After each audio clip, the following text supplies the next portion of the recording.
Okay, friends, we are live here with Rabbi Jeffrey Fox, medical halakha versus medical ethics in the 21st century. Okay.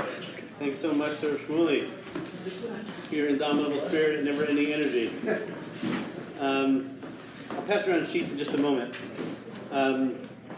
It's cold in here. Keep everybody awake. So, what time am I supposed to end, Sir Shmuley? Well, in theory it's 4:15, but take an extra 5. Okay. 5 to 10. So what we're going to talk about is a shiur that should be probably like a 3-week-long series of sessions for 90 minutes each. And it's going to be a topic, we're going to talk about abortion, which is a very personal, private, intimate topic for many people. And so I just want to start out by saying there are many people in this room who may be impacted by abortion in very personal ways. And so if at some point you ask a question, just ask that question from a spirit of generosity and curiosity, assuming that somebody in this room, women and men, are sort of being impacted in this in one way or another. We're also not going to do abortion any of the justice it deserves in terms of a topic in the history of Halakha. The second half of this year would be an artificial insemination by donor. We're not going to go to that at all, but you're going to have some mikros on the sheet. But really what I'm trying to use abortion as, and also artificial insemination by donor, is as a model for thinking about what to do in matters of Halakha where the advice or the psakim of Gedolei HaPoskim is very wide. So you'll see the title here is going to be called Halakha's Goalposts, meaning what happens when you have one of the greatest rabbis of the 20th century saying abortion is almost never permitted, and another one of the greatest rabbis of the 20th century saying abortion is permitted in many, many circumstances.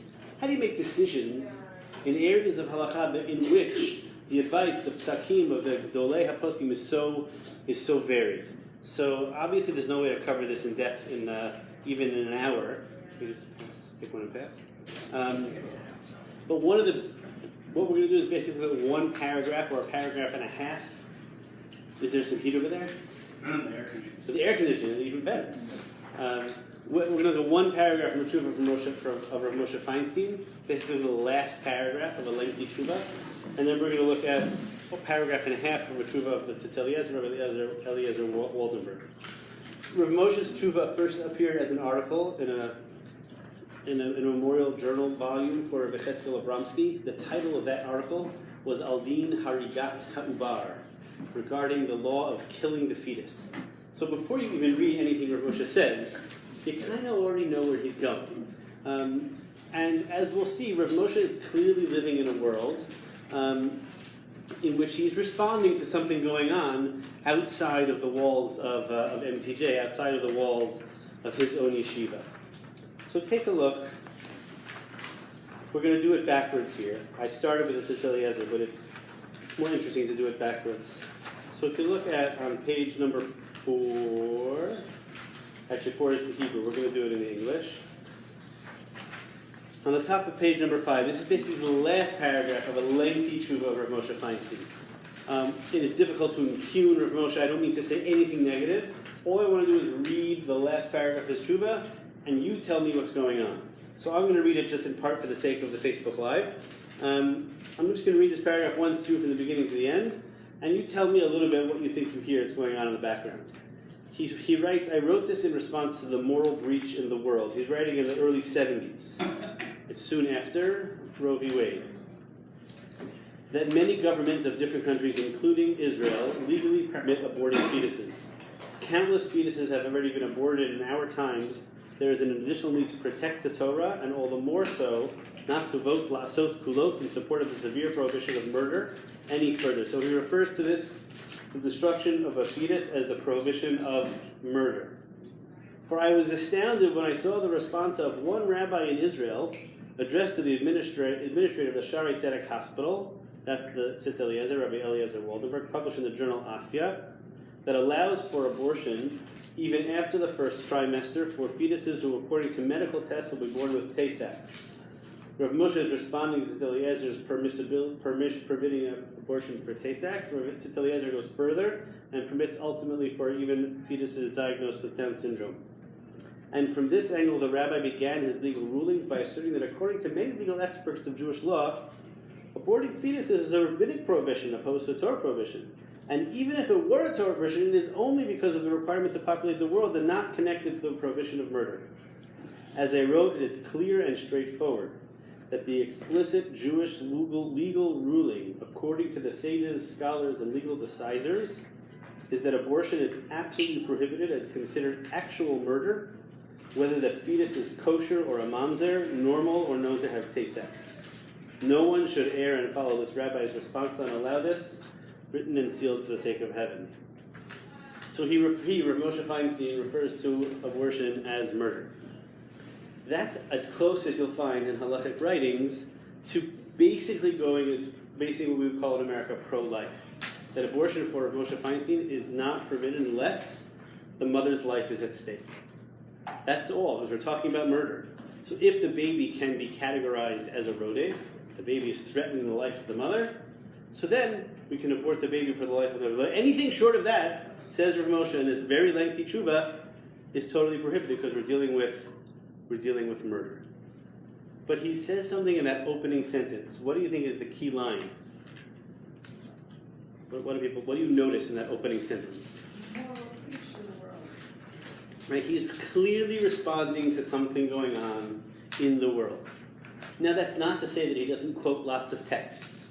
The tshuva that went on for many pages before quoted Marot and Rishonim and Tshuvot and early Tshuvot and late Tshuvot.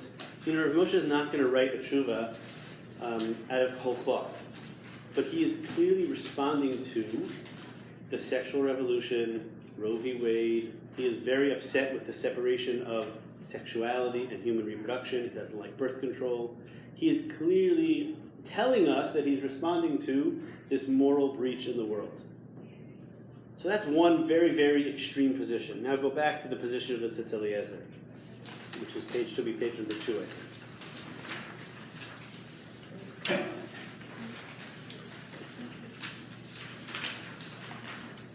So the Tzitz Eliezer is dealing with, this is his second lengthy tshuva. His first tshuva dealt with tay-sex, which he went through at length. Obviously there's a huge difference between tay-sex and downs. The word that he uses in the Hebrew is mongoloidism. It's not a language that we use anymore. But you'll notice in the translations I made it to be Down syndrome. And many things have changed, thank God. Nowadays, many families are sort of blessed to raise children with Downs in ways that weren't possible in the 70s and the 80s. And I think in the 21st century, we, thank God, speak about children with Downs in very different ways than he's going to speak about them. But this was the reality in which he was living, in which it was extremely burdensome, and parents would very often give up fetuses that had been diagnosed with Down syndrome. So his first tshuva deals at length with tay-sex. Rav Moshe is very upset with that tshuva. He then writes this tshuva, and we'll see in a moment, permitting abortion for a child born with Downs. According to Rabbi Saul Berman, and I've never been able to see a copy, I wonder if you've ever seen a copy of this. According to Rabbi Saul Berman, after the second tshuva came out, Rav Moshe Feinstein wrote a handwritten letter on mimeographed sheets that went out to the heads of the Aguda, the National Council, and the RCA, to all the rabbis, the Orthodox rabbis in North America, basically saying you're not allowed to rely on Rav Tzitz Eliezer. In this case, what is that? You have it? I'd love to see it. In this case? Yeah, regarding abortion. Tzitz Eliezer is hard to argue with. Right, he's of the Gedolei Hador of the last, who died. Tzitz Eliezer died after Moshe in 2004. Moshe died earlier on. But I'd love to see if you have a copy. So Rav Moshe is really, really upset with Tzitz Eliezer. Now let's see what Tzitz Eliezer does. So the question is really framed as two separate questions. First is, can you perform an amniocentesis? That is to say, are you permitted to engage in the risk associated with an amnio? Low though it may be, there is some risk. And if the results of that test are affirmative that the baby has been diagnosed, is abortion permissible? So one could only imagine permitting the amnio if you thought the abortion was permissible. So he's going to say the amnio is permitted, and ultimately that the abortion is prohibited, is permitted as well. So the bottom of page number 3. This is 1978. This is all going on, soon after Roe v. Wade in America, and as abortions were growing in their commonality in Israel. So he writes here on the bottom of page number 3, And as the esteemed doctor himself expressed and emphasized in his letter, there is no equivalency between a child with this condition, Down syndrome, is that me? No. With Down syndrome, to a child with Tay-Sachs, whose prognosis is death.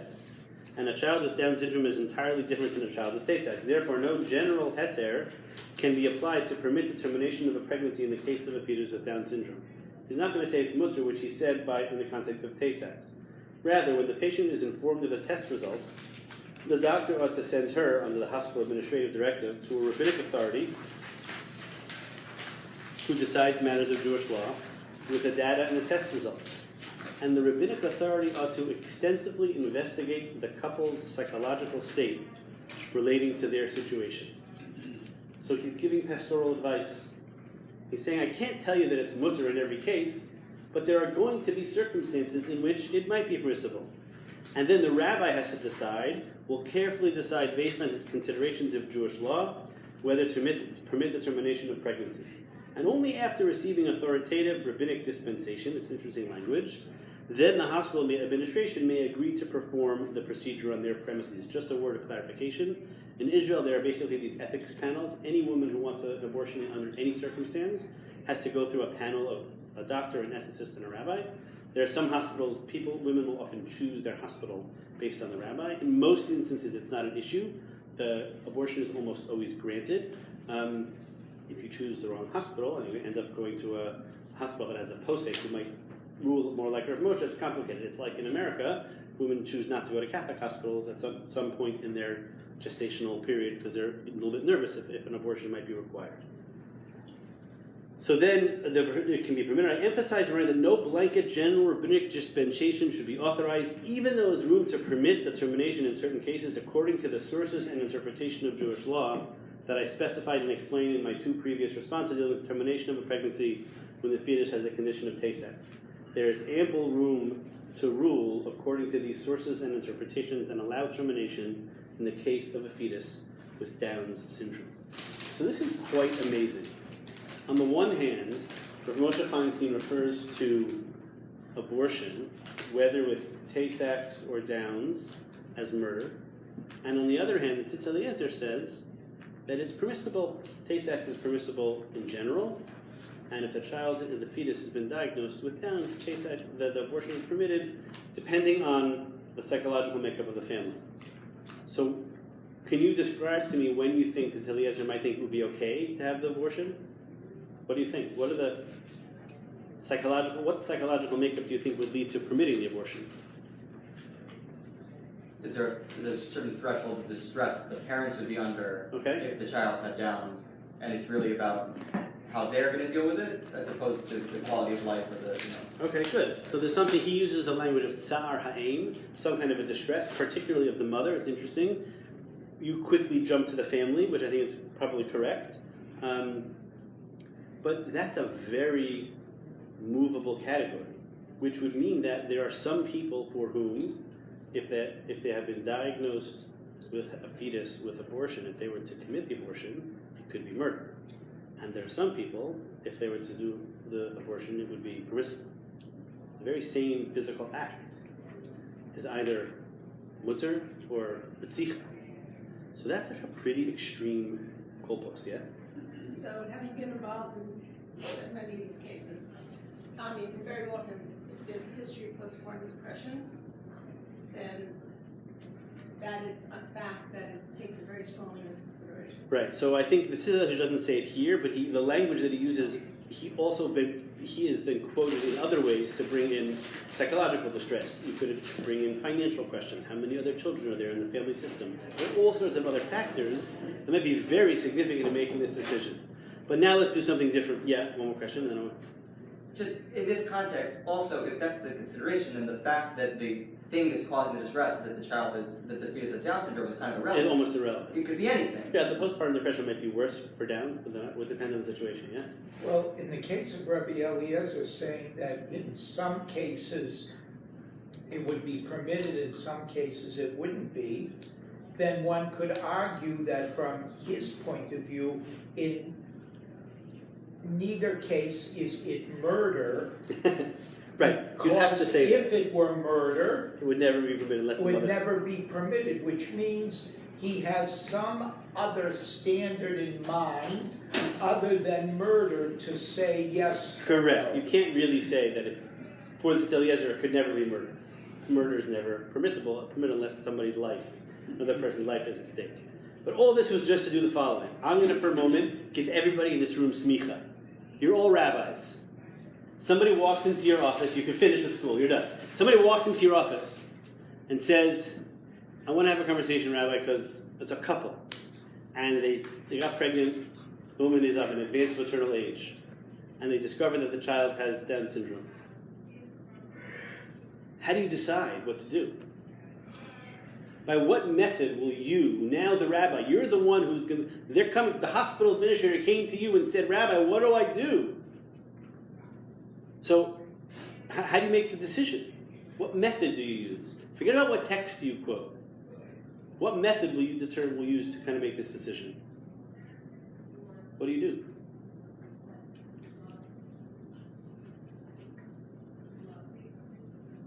What do you think? Come on, guys, wake up. What do you think, Moshe? If somebody walks into your office, what do? You have to look at the people that you're talking Okay, look at the people you're talking to, and what are you looking for? to see what the effect on them will be at least. So you're willing to go down the Eliezer's path. You're not willing. You're not stuck. You're not going to lean to Rav Moshe. Well, if you say there's no way to do it, then obviously, It's a short conversation. yeah. Yeah. If the parents aren't fit, then are you obligated to find a foster home, to have someone adopt a child? So in theory, Before you're acting. that's assuming that you're not going to do the abort. That you're going to say the abortion can't happen. It would be interesting to then push Rav Moshe and say if you're going to really outlaw abortion under every circumstance, except very, very few, then you have to create systems to help take care of fetuses or children that are born who are really seriously, handicapped and disabled. But these are really hard questions. And let's imagine for a moment that we went through the tshuva in depth. Right? Rav Moshe and the Tzitz Eliezer are amongst, if we were going to make a list of the top 5 Gedolei Hador in the last 100 years, they'd both be on that list. Arguably numbers 1 and 2 or 2 and 1, however you want to put it. So it's not like we're deciding between two schleppers here. So whichever way you go, you got someone to rely on. So what is it? Are you responding to the moral outrage of the sexual revolution of the 20th century, of the 60s and the 70s? Are you responding to the psychological need of the family? How do people? What do you think? Do you presume that when the couple comes to see you that they've already made up their mind? Most couples don't come to see rabbis about abortion. Start with that. The couples that do really want to be told what to do. That's in my experience. Back when I was what my mom calls a real rabbi, I was a pulpit rabbi. There were 3 occasions in which a couple came to me and asked me a very specific question. And for them, if I would have said yes, they would say they would get the abortion. If I would have said no, they would not. In my experience, most people ask the question very differently. It's never asked as may I. It's more often asked as if or when I get an abortion, what will be the implications? How will that impact our family? The decision is often made without rabbinic consult. However, there are circumstances, it's almost like there are certain kinds of questions where people really want to be told what to do. This is also an area where rabbis don't want to tell people what to do, because I don't want to have the weight of this decision on my shoulders, because I don't want to be the one on either side either causing murder or whatever it's a serious choice to have to make. Part of my argument is that these goalposts are very wide.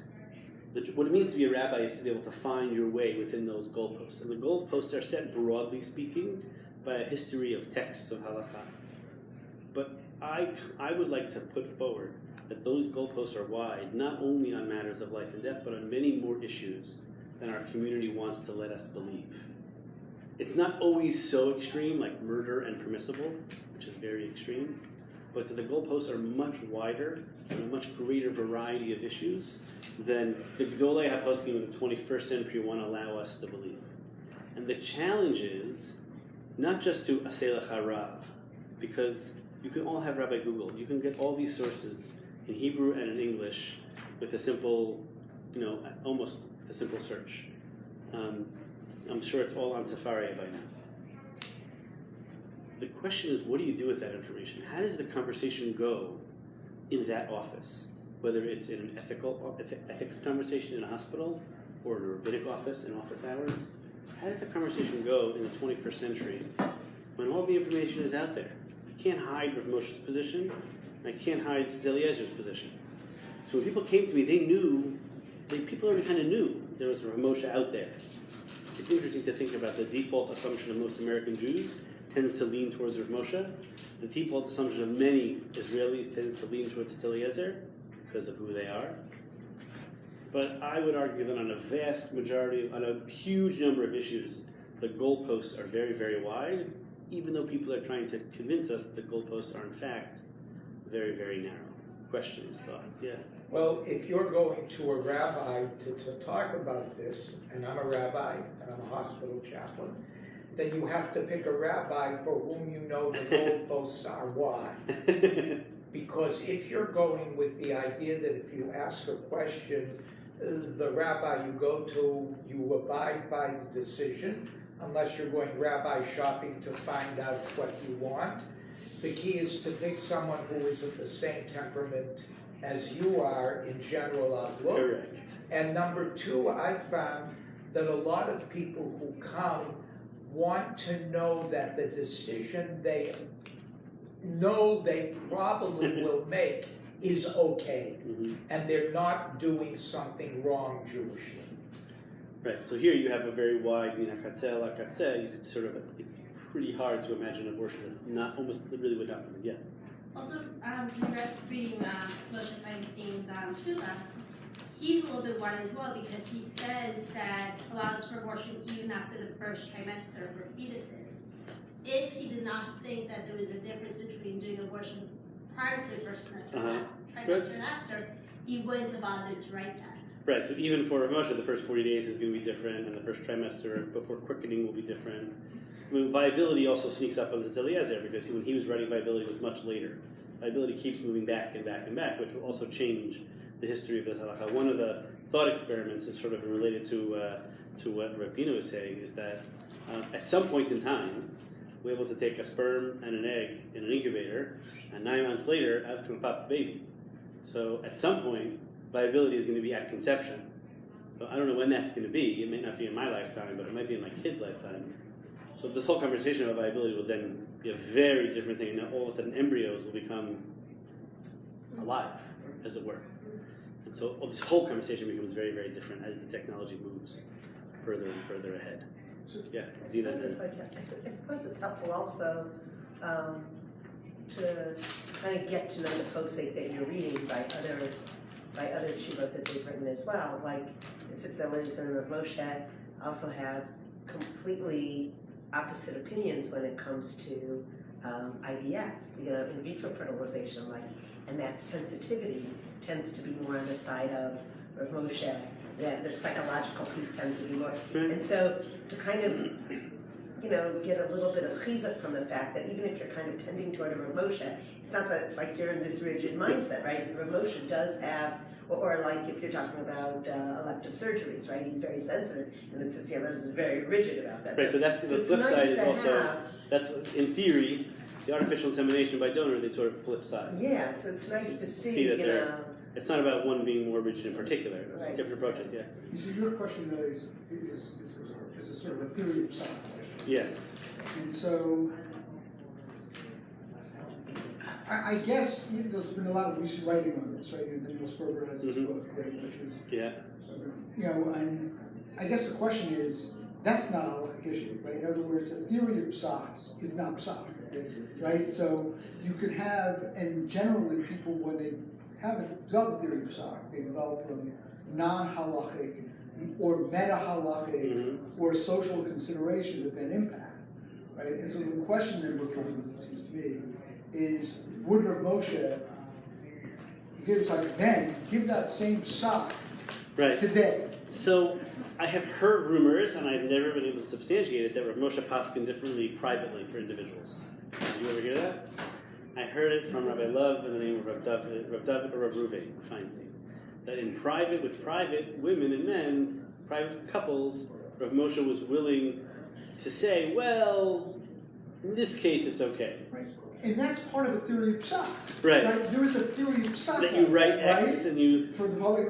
But now, in the modern age with social media and the immediacy of, sort of dispersal of one opinion, not differentiation between public and private. So what do you give in the same public side in a situation where that possibility of giving sort of quiet private side is no longer available? But you can't be private anymore. Correct, because your public is so public. Right. And even if you say it privately, someone's going to post on Facebook that you said it, and it's over. Right. You can't have private psak anymore. It's very difficult to have private psak these days. On this example of Rav Moshe, let's assume he did give a psak to a couple that would have been different from what you would have expected from his published psak.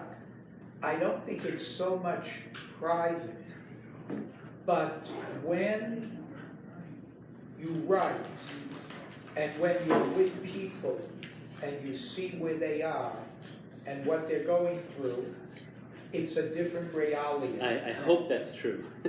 And I was in another session that talked about transplant and definition of death, and I will tell you, academically, it's a very interesting experience.